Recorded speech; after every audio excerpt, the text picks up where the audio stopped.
Gero, derrigorra zuen kurutze bat egitea eta Franco fotografizie, guk ezkeunkan. Baina abizitu eskoletatik zu badatoz, darra, ipini.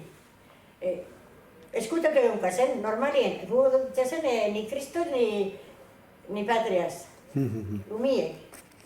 Bakarrik eta kendu ikin duan, da gero agertzen zienien, abizitu eskuian beste eskola batetik, zaten kontuz, gertatoz, gertoketezake, eta hola etxek. Baina danak klandestinu izan zuan.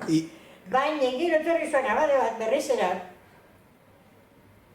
Lemonatik, eta arek, nioblan, hori eskole zala ateue, ez da zer zala, abertzalie, ez da gizet. Hola etxek, azizekoan, atzamarra zartzen, ja, aiago zuan peine gubie, benen atzien, eta itxin berri zenen ondoan ikastori, bildu handekin gaitu izan. Da gu, ni etorren nintzen durugera ikastolara orduen, baina beste batzu publikora.